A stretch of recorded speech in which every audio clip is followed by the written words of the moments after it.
हरे कृष्णा। तो अभी हम भगवद गीता के 18वें अध्याय के अंतर्गत श्लोक संख्या 59 पर विचार करेंगे। यद अहंकारम आश्रित्य न योत्स इति मन्यसे मिथ्यसे व्यवसायस्ते प्रकृतिस्त्वाम न योक्ष्यति। तो यहाँ पर भगवान कह रहे हैं यद अहंकारम आश्रित्य कि हे अर्जुन, यदि तुम अहंकार का आश्रय लेकर के ये मानोगे कि तुम युद्ध नहीं करोगे, मिथ्यस व्यवसाय से, तो तुम्हारा ये निश्चय मिथ्या है। प्रकृति स्वाम नियोक्ष्यति, प्रकृति तुमको इस कार्य में लगा देगी। अब हम सुनेंगे प्रभुपाद तात्पर्य में क्या लिखते हैं। श्रील प्रभुपाद की जय। अर्जुन एक सैनिक थे और क्षत्रिय स्वभाव लेकर जन्मे थे, अतएव उनका स्वाभाविक कर्तव्य था कि वे युद्ध करें, लेकिन मिथ्या अहंकार बस वे डर रहे थे कि अपने गुरु पितामह तथा मित्रों का वध करके वे पाप के भागी होंगे। वास्तव में वे अपने को अपने कर्मों का स्वामी जान रहे थे, मानो वे ही ऐसे कर्मों के अच्छे बुरे फलों का निर्देशन कर रहे हों। वे भूल गए कि वहाँ पर साक्षात भगवान उपस्थित हैं और उन्हें युद्ध करने का आदेश दे रहे हैं। यही है बद्ध जीव की विस्मृति। परम पुरुष निर्देश देते हैं कि क्या अच्छा है और क्या बुरा है, और व्यक्ति को जीवन सिद्धि प्राप्त करने के लिए केवल कृष्ण भावनामृत में कर्म करना है। कोई भी अपने भाग्य का निर्णय ऐसे नहीं कर सकता जैसे भगवान कर सकते हैं। अतएव सर्वोत्तम मार्ग यही है कि परमेश्वर से निर्देश प्राप्त करके कर्म किया जाए। भगवान या भगवान के प्रतिनिधि स्वरूप गुरु के आदेश की वे कभी भी उपेक्षा ना करें। भगवान के आदेश को बिना किसी हिचक के पूरा करने के लिए वे कर्म करें। इससे सभी परिस्थितियों में सुरक्षित रहा जा सकेगा। तो यहाँ पर प्रभुपाद का तात्पर्य समाप्त हुआ। अब हम सुनेंगे श्री भगवान ने कहा में इसकी कैसी व्याख्या हुई है। पिछले श्लोक में श्री कृष्ण ने कहा था कि यदि अर्जुन अहंकार के कारण श्री कृष्ण की बात नहीं सुनेंगे तो नष्ट हो जाएंगे। उस समय अर्जुन के मन में इस प्रकार की जिज्ञासा उत्पन्न हुई। श्री कृष्ण ने जो ये बात कही है कि यदि मैं अहंकार के कारण श्री कृष्ण की बात नहीं सुनूंगा तो मैं नष्ट हो जाऊंगा। मैं किस दृष्टि से नष्ट हो जाऊंगा? अंतर्यामी होने के कारण श्री कृष्ण अर्जुन के मन की जिज्ञासा को समझ गए। अतः उन्होंने इस श्लोक में बताया है कि यदि अहंकार के कारण अर्जुन श्री कृष्ण की बात नहीं सुनेंगे, अर्थात वे श्री कृष्ण की अवज्ञा करते हुए ये निश्चित करेंगे कि वे युद्ध नहीं करेंगे, तो उनकी ये प्रतिज्ञा झूठी हो जाएगी तथा अर्जुन के लिए अपनी प्रतिज्ञा का भंग होना अपनी मृत्यु के ही समान है। इस श्लोक में श्री कृष्ण की दो अत्यंत महत्वपूर्ण शिक्षाएं हैं जिनकी हम क्रम पूर्वक चर्चा करेंगे। पहली अत्यंत महत्वपूर्ण शिक्षा, यदि अहंकार के आश्रित होकर तुम मानते हो कि मैं युद्ध नहीं करूंगा। इस श्लोक की प्रथम पंक्ति के शब्द यत् अहंकारम आश्रित्य नयोत्स्ये इति मन्यसे, अर्थात यदि अहंकार के आश्रित होकर तुम मानते हो कि मैं युद्ध नहीं करूंगा। तो यहाँ पर श्री कृष्ण कह रहे हैं कि अर्जुन के पास ये चुनाव है कि वे श्री कृष्ण की बात माने अथवा ना माने। पिछले श्लोक में श्री कृष्ण ने इसी बात को इस प्रकार कहा था कि हे अर्जुन, यदि तुम अहंकार के कारण मेरी बात नहीं सुनोगे तो तुम्हारा अनिष्ट होगा।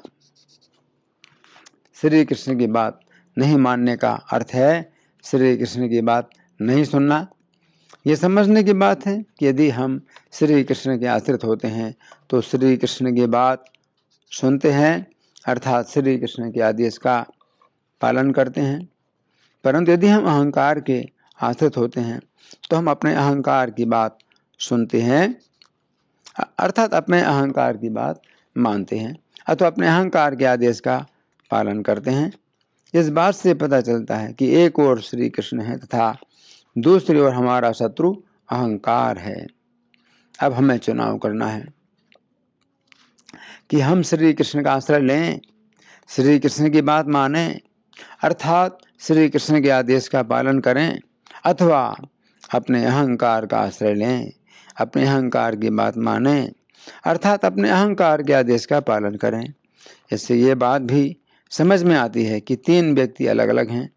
एक श्री कृष्ण है जो जीव के परम हितकारी हैं, दूसरा जीव है जो श्री कृष्ण से विमुख होने के कारण इस भौतिक जगत में कष्ट भोग रहा है, और तीसरा अहंकार है जो जीव का शत्रु है।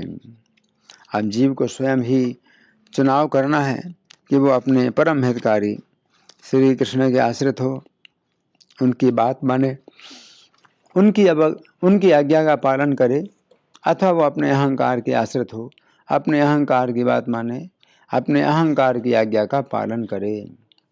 तो यहाँ पर श्री कृष्ण कह रहे हैं कि या तो हम श्री कृष्ण के आश्रित हों अथवा अपने अहंकार के आश्रित हों। ये अहंकार हमारा शत्रु है तथा हमारे ही अंदर रहता है। ये अहंकार कहता है कि हमें श्री कृष्ण के आश्रित नहीं होना चाहिए, श्री कृष्ण के आश्रित होने से हमारा महत्व घट जाएगा, हमें अपना महत्व नहीं घटाना चाहिए, हमें श्री कृष्ण से स्वतंत्र होकर सुख भोगना चाहिए।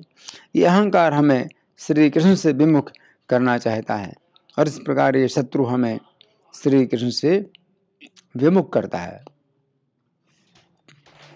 यहाँ पर श्री कृष्ण अर्जुन से कह रहे हैं कि हे अर्जुन, ये तुम्हारा चुनाव है कि तुम मेरी बात सुनो अथवा अपने अहंकार की बात सुनो। श्री कृष्ण तो अर्जुन से कह रहे हैं कि हे अर्जुन, तुम युद्ध करो तथा शत्रुओं पर विजय प्राप्त करो और यश प्राप्त करो। परंतु अर्जुन का अहंकार कह रहा है कि नहीं, ये उचित नहीं है, ये युद्ध घोर कर्म है, मैं बहुत अच्छा हूँ, ऐसा कर्म करके मैं अपनी दृष्टि में गिर जाऊंगा, मैं अपने कुल की हत्या करके कुल हत्यारा कहलाऊंगा। श्री कृष्ण के आदेश का पालन करने से मेरा सामाजिक पतन हो जाएगा। इस श्लोक के तात्पर्य में श्रील प्रभुपाद लिखते हैं, अर्जुन एक सैनिक थे और क्षत्रिय स्वभाव लेकर जन्मे थे, अतः उनका स्वाभाविक कर्तव्य था कि वे युद्ध करें, लेकिन मिथ्या अहंकार बस वे डर रहे थे कि अपने गुरु, पितामह तथा मित्रों का वध करके वे पाप के भागी होंगे। वास्तव में वे अपने को अपने कर्मों का स्वामी समझ रहे थे, मानो वे ही ऐसे कर्मों के अच्छे बुरे फलों का निर्देशन कर रहे हों। वे भूल गए कि यहाँ पर साक्षात भगवान उपस्थित हैं और उन्हें युद्ध करने का आदेश दे रहे हैं। यही है बद्ध जीव की विस्मृति। परम पुरुष निर्देश देते हैं कि क्या अच्छा है और क्या बुरा है, और व्यक्ति को जीवन सिद्धि प्राप्त करने के लिए केवल कृष्ण भावनामृत में कर्म करना है। कोई भी अपने भाग्य का निर्णय ऐसे नहीं कर सकता है जैसे भगवान कर सकते हैं। इति। तो यहाँ पर श्री कृष्ण कह रहे हैं कि हे अर्जुन, यदि तुम अहंकार का आश्रय लोगे तो फिर मेरे उपदेश का पालन नहीं कर सकोगे। कर्ण पर्व के अंतर्गत अध्याय संख्या 90 तथा 91 में वर्णन आता है कि जिस समय अर्जुन का कर्ण के साथ युद्ध हो रहा था, उस समय कर्ण के रथ का पहिया पृथ्वी में फंस जाने के कारण कर्ण अर्जुन से बोला, हे वीर अर्जुन, 2 घड़ी प्रतीक्षा करो जिससे मैं इस फंसे हुए पहिए को पृथ्वी से निकाल लूं। ऐसी स्थिति में यदि तुम मुझसे युद्ध करोगे तो यह तुम्हारा कपटपूर्ण बर्ताव होगा। जिस मार्ग पर कायर चला करते हैं उसी पर तुम भी ना चलो, क्योंकि तुम विशिष्ट वीर के रूप में विख्यात हो। तुम्हें तो अपने आप को और भी विशिष्ट सिद्ध करना चाहिए। हे अर्जुन, तुम इस जगत में महान शूर और सदाचारी माने जाते हो, युद्ध के धर्मों को जानते हो, तुम युद्ध में अत्यंत पराक्रमी हो, अतः जब तक मैं पहिए को निकाल न लूं तब तक तुम प्रतीक्षा करो। इति। उस समय अर्जुन के अहंकार ने कर्ण की बात का समर्थन किया। उसने कहा, हाँ मैं बहुत सदाचारी हूँ, मुझे ऐसी स्थिति में कर्ण का वध नहीं करना चाहिए। जब तक कर्ण अपने रथ के पहिए को नहीं निकाल लेता है तब तक मुझे प्रतीक्षा करनी चाहिए इति। परंतु अर्जुन के परम हितकारी तथा संपूर्ण धर्म के मर्म को जानने वाले श्री कृष्ण ने कर्ण की बात का विरोध किया। उस समय अर्जुन को समझ में आ गया कि उनका अहंकार श्री कृष्ण के विरुद्ध बोल रहा है तथा इस समय उनका धर्म यही है कि वे कर्ण का वध शीघ्र करें। तो यहाँ पर श्री कृष्ण कह रहे हैं कि यदि हम अपने अहंकार का आश्रय लेंगे तो श्री कृष्ण से विमुख हो जाएंगे तथा यही हमारे विनाश के समान है। अब दूसरी अत्यंत महत्वपूर्ण शिक्षा, तुम्हारा निश्चय मिथ्या है, प्रकृति तुम्हें युद्ध में लगा देगी। इस श्लोक में दूसरी पंक्ति के शब्द हैं, मिथ्या एष व्यवसाय ते प्रकृति त्वाम नियोक्ष्यति। अर्थात तुम्हारा यह निश्चय मिथ्या है, प्रकृति तुम्हें युद्ध में लगा देगी। तो यहाँ पर श्री कृष्ण कह रहे हैं कि हे अर्जुन, तुम अपने मन में अहंकार के कारण सोच रहे हो कि तुम युद्ध नहीं करोगे, तो तुम्हारा यह निश्चय मिथ्या है। ये बात समझने की है कि इस समय अर्जुन सोच रहे हैं अथवा अर्जुन का अहंकार कह रहा है कि मैं इतना नीच नहीं हूँ कि अपने ही कुटुंब की हत्या करूँ। परंतु अर्जुन ये नहीं समझ रहे हैं कि अर्जुन जिन्हें अपना कुटुंबी समझ रहे हैं वे लोग युद्ध करने के लिए कितने उत्सुक हैं। यदि अर्जुन अपना निर्णय सभी के सामने सुनाएंगे कि वे युद्ध नहीं करेंगे, उस समय विपक्षी दल के शत्रु अर्जुन की इस उदारता की प्रशंसा नहीं करेंगे, बल्कि अर्जुन की ये कहकर निंदा करेंगे कि अर्जुन युद्ध से डर रहे हैं। ऐसी स्थिति में अर्जुन का क्षत्रिय स्वभाव उन्हें युद्ध में लगा देगा तथा इस प्रकार अर्जुन की प्रतिज्ञा भंग हो जाएगी। अर्जुन के लिए यह स्थिति मरण से भी अधिक घातक है। तो यहाँ पर श्री कृष्ण कह रहे हैं कि अर्जुन की प्रकृति उन्हें युद्ध में लगा देगी। गीता 18:43 में श्री कृष्ण कहते हैं कि क्षत्रिय का यह स्वाभाविक कर्म है कि वो युद्ध से कभी नहीं भागता है। फिर भी कुछ ऐसी भी स्थितियां होती हैं जिनमें क्षत्रिय को भयभीत होकर युद्ध से भागना पड़ता है, परंतु जहां तक अर्जुन की बात है उनके जीवन में ऐसा कभी भी अवसर नहीं प्राप्त हुआ कि वे युद्ध से भागे हों। युधिष्ठिर महाराज, भीमसेन, नकुल, सहदेव, द्रोण, भीष्म, कर्ण आदि जितने भी क्षत्रिय योद्धा हैं वे कभी कभी युद्ध छोड़कर भागते थे, परंतु अर्जुन के जीवन में ऐसी कोई भी घटना नहीं है कि वे युद्ध छोड़कर भागे हो। अब अर्जुन के सामने ये बहुत बड़ी दुविधा होगी कि वे अपनी इस प्रतिज्ञा पर डटे रहें कि वे युद्ध नहीं करेंगे अथवा वे युद्ध के लिए तैयार हों, ताकि उनके ऊपर ये आरोप ना लगाया जाए कि वे युद्ध छोड़कर भाग रहे हैं। ऐसी दुविधा की स्थिति में अर्जुन को अपनी ही प्रतिज्ञा भंग करनी पड़ेगी कि वे युद्ध नहीं करेंगे। तो यहाँ पर श्री कृष्ण अर्जुन से कह रहे हैं कि हे अर्जुन, यदि तुम मेरे आदेश के अनुसार युद्ध नहीं करोगे तो प्रकृति तुम्हें युद्ध में लगा देगी। ये उसी प्रकार है कि यदि गाड़ी में जोता हुआ बैल अपने स्वामी की इच्छा के अनुसार नहीं चलता है तो उसका स्वामी बैल की नाक में लगी हुई रस्सी के द्वारा उसे इस प्रकार खींचता है तथा उसे इस प्रकार दंड देता है कि बैल को अपने स्वामी की इच्छा के ही अनुसार चलना पड़ता है। उसी प्रकार जिस समय जीव अपनी इच्छा से श्री कृष्ण की इच्छा के अनुसार कार्य नहीं करता है तो उसके ऊपर श्री कृष्ण की माया अथवा प्रकृति इस प्रकार हावी होती है कि जीव को श्री कृष्ण की इच्छा के अनुसार ही कार्य करना पड़ता है। परंतु ऐसी स्थिति में जीव को शांति नहीं प्राप्त होगी। जीव को शांति तभी प्राप्त होगी जिस समय वो अपनी इच्छा से श्री कृष्ण की इच्छा के अनुसार कार्य करे। इस श्लोक के बंगाली पद्यानुवाद में श्रील प्रभुपाद लिखते हैं, अहंकार करी बल युद्ध न करीबे, मिथ्या से प्रतिज्ञा तुम्ही करीबे स्वभावे। तो यहाँ पर श्री कृष्ण अर्जुन से कह रहे हैं, मिथ्या से प्रतिज्ञा तुम्ही करीबे स्वभावे, अर्थात हे अर्जुन, यदि तुम मेरे आदेश के विरुद्ध प्रतिज्ञा करोगे तो तुम्हारी प्रतिज्ञा भंग हो जाएगी। यदि तुम अपनी प्रतिज्ञा भंग नहीं करना चाहते हो तो तुम मेरी शरण लो। तो इस श्लोक में भगवान बहुत ही स्पष्ट रूप से अर्जुन को चुनौती दे रहे हैं। भगवान की चुनौती है। भगवान कहते हैं कि यदि तुम अहंकार के आश्रित होकर के ये मानते हो कि तुम युद्ध नहीं करोगे, अर्जुन को बहुत विश्वास है अपने निर्णय पर कि जो निर्णय लिया है उसका वो पालन करेंगे, बहुत पक्के, अपनी सत्य प्रतिज्ञा पर बहुत विश्वास है अर्जुन को, है ना। तो भगवान जो है इस संबंध में अर्जुन को चुनौती दे रहे हैं कि अहंकार के आश्रित होकर के तुम मानते हो कि तुम युद्ध नहीं करोगे, है ना। भगवान अभी अर्जुन को जो कुछ भी बता रहे हैं वो अर्जुन से ही बता रहे हैं। भगवान अर्जुन के हितैषी हैं, इसलिए अर्जुन से ही बता रहे हैं। अर्जुन से क्या बतला रहे हैं? यदि वो इस प्रकार से घोषणा कर देंगे, सबके बीच में घोषणा कर देंगे कि मैं युद्ध नहीं करूंगा, तो आगे फिर क्या होगा? उनको अपनी प्रतिज्ञा को तोड़ करके युद्ध करना पड़ेगा। और ये भी अर्जुन के लिए बड़ी निंदा की बात होगी, अर्जुन के लिए बहुत लज्जा की बात होगी कि अभी उन्होंने कहा कि मैं युद्ध नहीं करूंगा, बड़े पक्के तरीके से कह दें कि मैं युद्ध नहीं करूंगा, है ना। तो क्या है? मिथ्या व्यवसाय थे, तुम्हारा ये निश्चय मिथ्या है। प्रकृति स्वाम नियोक्ष्यति, प्रकृति तुमको लगा दी। और प्रकृति क्या है? क्षत्रिय की प्रकृति, क्षत्रिय का स्वभाव। अर्जुन के अंदर क्षत्रिय का स्वभाव है। कोई भी व्यक्ति अगर जो है अर्जुन को कहे कि तुम युद्ध से डर गए हो, तो अर्जुन इस बात को सुनना नहीं चाहते।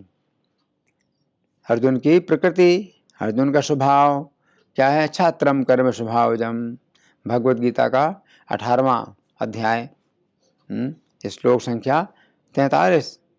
शौर्यम तेजो धृतिर्दाक्ष्यम युद्धि चापे पलायनम। युद्धे चापे पलायनम, युद्ध से ना भागने, युद्ध से ना भागना एक क्षत्रिय का स्वभाव है। कोई युद्ध के लिए ललकारे तो युद्ध के लिए फिर वो मना नहीं कर सकता। जहाँ तक भीष्म देव की बात है, उन्हें इतना उनका क्षत्रिय स्वभाव इतना अधिक प्रबल नहीं है जितना अर्जुन का है। भीष्म देव जो है भगवान के महान भक्त हैं, इसलिए क्षत्रिय स्वभाव से वे इतने ज़्यादा वशीभूत नहीं हैं। जिस समय राजसु यज्ञ में, युधिष्ठिर महाराज के राजसु यज्ञ में शिशुपाल ने भीष्म जी को चुनौती दी कि भीष्म तुम मुझसे युद्ध कर लो, चुनौती दी। लेकिन भीष्म जो है श्री कृष्ण के सामने बैठे थे, या श्री कृष्ण ही सबके सामने सभा में बैठे हुए थे। तो भीष्म जी ने तुरंत ही उत्तर दिया कि इस समय तो श्री कृष्ण है यहाँ पर, जिसकी इच्छा हो श्री कृष्ण से युद्ध कर ले और मुक्ति प्राप्त कर ले। तो भीष्मदेव इतने श्री कृष्ण के बड़े भक्त हैं कि उन्होंने फिर इस बात की चिंता नहीं की कि शिशुपाल उनको युद्ध में चुनौती दे रहा है, युद्ध में ललकार रहा है, तो वे जो है आ जाते कि ठीक है आजा, मैं अभी तो उससे युद्ध करता हूँ। नहीं, भीष्मदेव ने तुरंत श्री कृष्ण के संबंध में, श्री कृष्ण के पक्ष में ये बात बोली कि अगर युद्ध ही करना चाहते हो तो श्री कृष्ण से युद्ध कर लो और श्री कृष्ण के द्वारा मर करके मुक्ति प्राप्त कर लो। तो भीष्म जी जो है ऐसे महान आचार्य हैं, तो उनके अंदर जो है भक्ति का बहुत बड़ा बल है भीष्म जी के अंदर। परंतु जहाँ तक अर्जुन की बात है, अर्जुन नहीं रोक सकते, अर्जुन नहीं रोक सकते कि उन्होंने प्रतिज्ञा की है। जैसे कि अर्जुन ने प्रतिज्ञा की थी कि कोई अगर मेरे सामने मेरे भाई युधिष्ठिर महाराज के शरीर से खून अगर निकाल देगा, अगर खून निकाल देगा तो मैं उसका वध कर दूंगा। तो अर्जुन की उपस्थिति, जब अर्जुन उपस्थित नहीं थे, उस समय राजा विराट ने युधिष्ठिर महाराज की नाक में चौसर का जो पासा है वो मारा और युधिष्ठिर की नाक से खून निकलने लगा। तो अर्जुन अगर होते उस समय तो अर्जुन फिर उसी समय वध कर देते राजा विराट का। तो अर्जुन की प्रतिज्ञा इतनी प्रबल है। अर्जुन ने जब प्रतिज्ञा की थी कि जयद्रथ का वध करेंगे सूर्यास्त के पहले, अगर नहीं करेंगे तो आग में प्रवेश कर जाएंगे। तो अग्नि में प्रवेश करना निश्चित था अर्जुन का, अगर वो सूर्यास्त के पहले जयद्रथ का वध नहीं किए होते। तो अर्जुन की प्रतिज्ञा इतनी सच्ची है। तो यहाँ पर भगवान कह रहे हैं कि ऐसी प्रतिज्ञा तुम अगर करते हो तो मेरे सामने तो तुमने कर दी लेकिन अगर सबके सामने करोगे तो बड़ी भारी तुम्हारे लिए लज्जा की बात होगी। तो इसलिए भगवान कहते हैं कि सोचो इस संबंध में, तुम्हारा अहंकार जो बोल रहा है उसके अनुसार फिर तुम्हारे लिए बड़ी समस्या पैदा हो जाएगी। इसलिए अर्जुन को श्री कृष्ण के आदेश के अनुसार कार्य करना चाहिए, अहंकार के अनुसार कार्य नहीं करना चाहिए। धन्यवाद। हरे कृष्णा।